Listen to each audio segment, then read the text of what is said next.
এই প্রথমবারের মতো বাংলাদেশে মনে হয় যে এতটা গরম পড়েছে, আর এই গরমে আমরা প্রতিদিনই চিন্তা করি যে কি খাওয়ার জন্য আমাদের শরীরটা খুবই উপকারী, আর কি খেলে আমাদের শরীর মন খুবই শান্ত থাকবে, গরমটা খুবই কম লাগবে। তো এই জন্য আপনাদের সামনে নিয়ে এসেছি খুবই মজাদার চিড়ার তৈরি ডেজার্ট, আর চিড়া আর ফল দিয়ে তৈরি করে দেখাবো। আর এটা স্বাস্থ্যকরভাবে আপনি ঘরেই তৈরি করে পরিবেশন করতে পারবেন, তৈরি করা একদমই সহজ। তো আজকের এই রেসিপি ভালো লাগলে ভিডিওটিতে লাইক দিবেন আর বেশি বেশি করে শেয়ার করবেন। তো চলুন মূল রেসিপিতে চলে যাই। চুলা এখানে 1 লিটার দুধ আমি জাল করে নিয়েছি, আর এটা জাল করে একটু ঘন করে নিতে হবে। তো এটা জাল করার পরে হাফ লিটার মতো করে নিয়েছি। এরপরে একটি বাটিতে এই দুধটাকে আমি উঠিয়ে নিব। তো অল্প পরিমাণে দুধটা আমি উঠিয়ে নিয়েছি। এরপরে এই দুধের ভিতরে দিয়ে দিব কাস্টার্ড পাউডার। এখানে আমি 2 টেবিল চামচ কাস্টার্ড পাউডার দিয়ে দিব। আপনারা চাইলে কিন্তু কাস্টার্ড পাউডার ছাড়াও এই ডেজার্টটা তৈরি করতে পারবেন, তাতেও কিন্তু খেতে অসম্ভব মজার হবে। এই যে কাস্টার্ড পাউডারটা আমি দুধের সাথে খুব ভালোভাবে মিক্স করে নিয়েছি।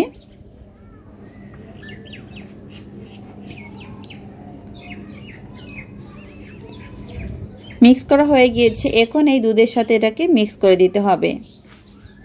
দেওয়ার পর একটু নেড়েচেড়ে মিক্স করে নিব। আর এটা দেওয়ার পরে কিন্তু দুধটা একটু সময় রান্না করার পরে বেশ ঘন হয়ে আসবে। এরপরে দিয়ে দিলাম 1/3 কাপ চিনি আর স্বাদ মতো লবণ। একটি হ্যান্ড উইক্স দিয়ে অনবরত নেড়েচেড়ে মিক্স করে নিব। এই যে দুধটা কিন্তু এ পর্যায়ে বেশ ঘন হয়ে এসেছে। তো বেশি একটা ঘন টাইপের আমি করব না, এভাবে ঘন করে চুলা থেকে উঠিয়ে সম্পূর্ণ ঠান্ডা করে নিব।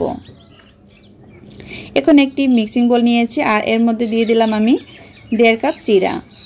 এখন এই চিড়াটা পানি দিয়ে খুব ভালোভাবে ধুয়ে পরিষ্কার করে নিতে হবে। তো চিড়াটা ধুয়ে 2-3 বার করে পানিটা চেঞ্জ করে এখন আমি এটা নিয়ে আসলাম। আর এই চিড়াটা আমি সামান্য পরিমাণ একটু পানি দিয়ে 10 মিনিটের মতো ভিজিয়ে রাখবো।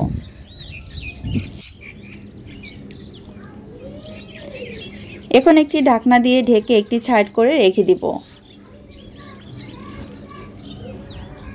এরপরে যে দুধটা আমি ফ্রিজে রেখে ঠান্ডা করে নিয়েছি সেই দুধটা আমি আপনাদেরকে দেখিয়ে দিচ্ছি। এই যেটা কিন্তু সম্পূর্ণ ঠান্ডা করে নিতে হবে।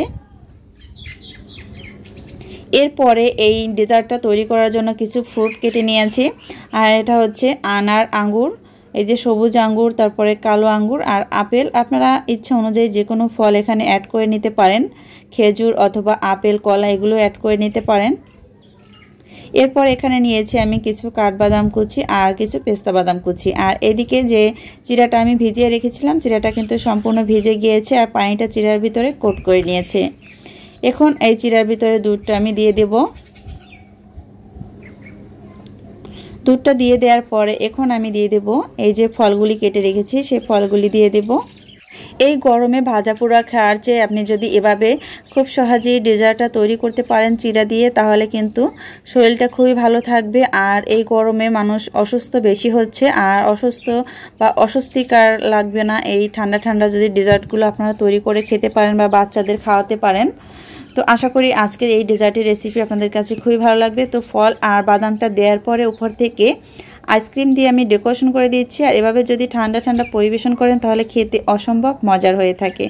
তো আশা করি আজকের এই চিড়ার ডেজার্টের রেসিপি আপনাদের কাছে খুবই ভালো লেগেছে। রেসিপি ভালো লাগলে এই প্রচণ্ড গরমে আপনারা বাসায় নিজেরা স্বাস্থ্যকরভাবে তৈরি করবেন।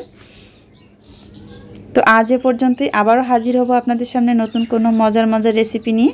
সবাই ভালো থাকবেন, সুস্থ থাকবেন, সবার জন্য দোয়া ও শুভকামনা রইল। আল্লাহ হাফেজ।